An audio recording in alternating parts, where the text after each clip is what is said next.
والصلاة والسلام على أشرف المرسلين نبينا محمد بن عبد الله وصحبه ومن تبعهم بإحسان إلى يوم الدين. قابل احترام ذمہ داران جامعہ، اساتذہ کرام، عزیز طلباء اور مہمانان اعزام، جامعہ دارالسلام عمر آباد کا سالانہ اجلاس جامعہ کی ایک دیرینہ اور تابندہ روایت ہے جو سال کے اختتام پر نہایت تسق و احتشام کے ساتھ قائم کی جاتی ہے، اور اس اجلاس کی رونق کو دوبالا کرنے کے لیے جامعہ ہمیشہ ایسے موقع پر ایسی شخصیتوں کو بحیثیت صدر کے مدعو کرتا ہے جو علمی اور دینی حیثیت سے قدار شخصیتیں ہوتی ہیں، اور خوش قسمتی سے ان میں بعض ایسے فرزندان جامعہ بھی گزرے ہیں جن کو جامعہ نے یہاں صدارت کے لیے مدعو کیا ہے. آج کرسی صدارت پر جو شخصیت جلوہ افروز ہے یہ جامعہ کے فرزند ہیں. میری مراد جناب مولانا عبدالہادی صاحب عمری مدنی، آپ حیدرآباد کے رہنے والے ہیں. جامعہ سے 1970 پر 7 میں آپ نے فراغت حاصل کی، پھر جامعہ اسلامیہ مدینہ میں تعلیم مکمل کی، اور اس وقت برمنگھم لندن میں جمعیت اہل حدیث کے امیر اور مجلس القضاء کے صدر ہیں. مختلف چینلوں میں آپ کے خطابات نشر ہوتے ہیں. اسلامی تعلیمات کی صحیح ترجمانی کی کوشش مخلصانہ طور پر کر رہے ہیں، اور وہاں کے خاص کر نوجوان مسلم طبقہ کی اسلام کی طرف مائل کرتے ہیں اور ان کی ذہن سازی میں مصروف ہیں.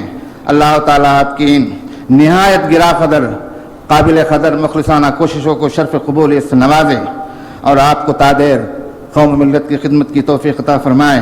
میں اپنی جانب سے ذمہ داران جامع متعلقین جامعہ کی جانب سے صدق دل کے ساتھ اور تپاک سے آپ کا یہاں پر استقبال کرتا ہوں. فیا اہلاً و سہلاً و مرحباً بکم. اور ساتھ ہی میں ان تمام معزز مہمانوں کا بھی تہہ دل سے مشکور ہوں جنہوں نے ہماری دعوت کو شرف قبولیت سے نوازا اور یہاں حاضر ہو کر ہماری عزت فرمائی. السلام علیکم ورحمۃ اللہ وبرکاتہ. السلام علیکم ورحمۃ اللہ وبرکاتہ. الحمد للہ رب العالمین وأصلي وأسلم على رسوله الكريم وعلى آله وصحبه أجمعين ومن تبعه بإحسان إلى يوم الدين. أما بعد، الحمدللہ یہ اللہ کا فضل و کرم ہے کہ اس وقت اس بابرکت مجلس میں اتنے بہت سارے فارغین دعوت و تبلیغ کے میدان میں قدم رکھنے کے لیے باقاعدہ طور پر تیار ہوئے ہیں. اللہ تعالیٰ ان سب کو عالم باعمل بنائے. میں اس بہت ہی بابرکت مجلس میں اپنی شرکت خود اپنے لیے میں باعث سعادت سمجھتا ہوں. میں شکر گزار ہوں ذمہ داران جامعہ، منتظمین، اساتذہ کرام، اسٹاف اور تمام معززین کا کہ اس موقع پر مجھے یاد کیا گیا. جزاکم اللہ خیراً. جو طلباء آج یہاں سند فراغت لیے ہیں اور جو یہاں پڑھ رہے ہیں اور جو ان کے ذمہ داران اس مجلس میں موجود ہیں، ان سب کے لیے میں کچھ باتیں کرنا چاہوں گا. طالب علم کی زندگی میں عام طور پر 3 مرحلے ہوتے ہیں، 3 اسٹیجز. پہلا اسٹیج جس میں طالب علم کا اپنا کوئی ذاتی کردار نہیں ہوتا، وہ غیر شعوری طور پر اپنے والدین کی پسند کا نتیجہ ہے کہ والدین وہ دیکھتے ہیں کہ کون سا ادارہ اپنے نونہال کے لیے سب سے بہتر ہو سکتا ہے، وہ ہاتھ پکڑ کر اسے یہاں بھیج دیتے ہیں. یہاں آنے تک طالب علم کا اپنا کوئی ذاتی کردار یا چوائس عام طور پر نہیں ہوتی، یہ والدین کی پسند ہے.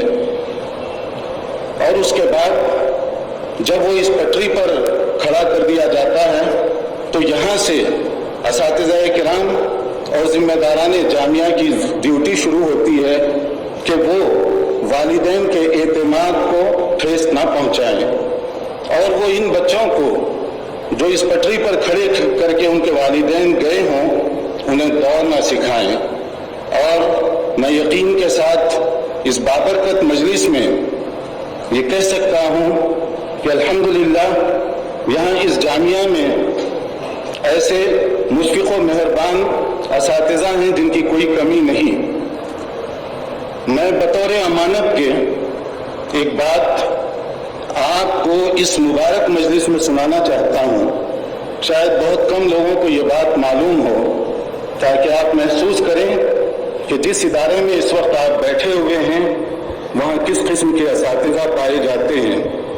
یہاں کے ایک استاذ گرامی شیخ الحدیث حضرت مولانا ظہیر الدین اثری حفظہ اللہ مدینہ منورہ گئے تو یہ بات میں آپ کو بطور امانت کے بتا رہا ہوں کہ مسجد نبوی کے امام شیخ عبد المحسن قاسم حفظہ اللہ، یہ ان کی زبانی ہے کہ اس وقت اتفاق کی بات ہے کہ سعودی فرمانروا کی طرف سے ائمہ کے ساتھ ایک خصوصی نشست کا اعلان کیا گیا، اور اس خصوصی نشست کے لیے مختلف ائمہ کرام ریاض پہنچے، مگر امام مسجد نبوی نے کہا کہ ہمارے پاس بادشاہ حدیث موجود ہے، میں اس کو چھوڑ کر وہاں نہیں جا سکتا.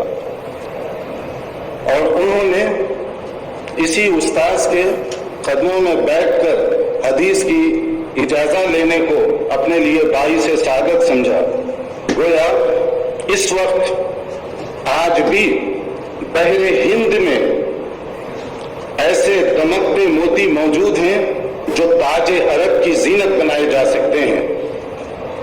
اور اساتذہ کرام، یہ ان کے لیے جو طلباء پڑھ رہے ہیں جب وہ آتے ہیں تو ہو سکتا ہے کہ سبھی بچے ایک جیسے لگیں، مگر کسے معلوم تھا کہ جب اسی درسگاہ میں ایک دور دراز کے علاقے کے بہت ہی پسماندہ طالب علم جب یہاں آئے تو وہ تو شاید بہت معمولی سے لگ رہے تھے، مگر اس دور کی حدیث کی سب سے اعلیٰ ترین خدمت کرنے والی شخصیت ہونے کا اللہ تعالیٰ نے اسی جامعہ کے ایک فرزند کو اعزاز بخشا. یقیناً یہ اساتذہ کرام اور ذمہ داران جامعہ کے لیے صدقہ جاریہ ہوگا. اور بعض اوقات اساتذہ کرام کی کچھ باتیں ایسے دل و دماغ میں اتر جاتی ہیں کہ وہ ان کے لیے بھی صدقہ جاریہ ہے اور ان سے متعلقین کے لیے بھی. میں ذاتی طور پر اپنی ایک بات بتاؤں کہ ہمارے بہت ہی مشفق اور مہربان ایک استاذ حضرت مولانا عبدالسبحان اعظمی رحمۃ اللہ علیہ تھے. ان کا مطلب بھی ہوا کرتا تھا، لیکن وہ مطلب جسمانی بیماری کا تو علاج وہاں ہوتا ہوگا مگر روحانی بیماریوں کا زیادہ علاج ہوتا تھا. ایک موقع پر میں جمعہ کے دن وہاں پہنچا تو مولانا نے مجھے ایک بات کہی، کہا کہ آج جمعہ ہے اور صلاۃ و سلام درود کا کثرت سے اہتمام کرنا چاہیے، تم کثرت سے درود پڑھو جمعہ کی مناسبت سے. اس کے بعد سے میں بہت چھوٹا تھا اس وقت، اس کے بعد سے ابھی بھی میں لندن جب خطبہ دینے کے لیے جا رہا ہوں تو خطیب حضرات کو معلوم ہے کہ کبھی بڑی مسجد میں اور جب لائیو آپ کو انٹرنیشنلی لوگ سن رہے ہوں تو اس وقت اس پر ایک پریشر ہوتا ہے، مگر مولانا نے نہ جانے کس موقع پر یہ بات کہی تھی، میرے دل و دماغ میں ایسی اتری کہ میں اس وقت تک ممبر پر چڑھنا مناسب نہیں سمجھتا جب تک کہ درود کا اس طرح سے اہتمام نہ کروں. اس لیے کہ مجھے محسوس ہوتا ہے کہ اگر میں استاذ کی بات پر عمل کیے بغیر ممبر پر چڑھوں گا تو میرے خطبے میں کیا تاثیر پیدا ہوگی. حدیث بہت سی کتابوں میں ہم نے پڑھی ہے اس کی فضیلت، مگر استاذ کی جو مشفقانہ نصیحت تھی اس موقع پر وہ دل و دماغ میں اس طرح سے اثر انداز کر گئی. نہ جانے ان بچوں میں اساتذہ کرام کی کتنی باتیں ایسی بیٹھی ہوئی ہوں. بہت ممکن ہے آج جو کتابوں کا تعارف کروایا جا رہا تھا، میں ایک اور آپ کے ساتھ تجربہ شیئر کرنا چاہتا ہوں کہ میں ایک پروگرام کے تحت اٹلی گیا تو وہاں مجھے جس فرنٹ روم دیوان خانے میں بٹھایا گیا وہاں کچھ کتابیں رکھی ہوئی تھی. کتاب لکھنے والوں کو یا شائع کرنے والوں کو بھی نہیں معلوم ہوگا کہ اللہ ان کو کتنی قبولیت دے گا. کہاں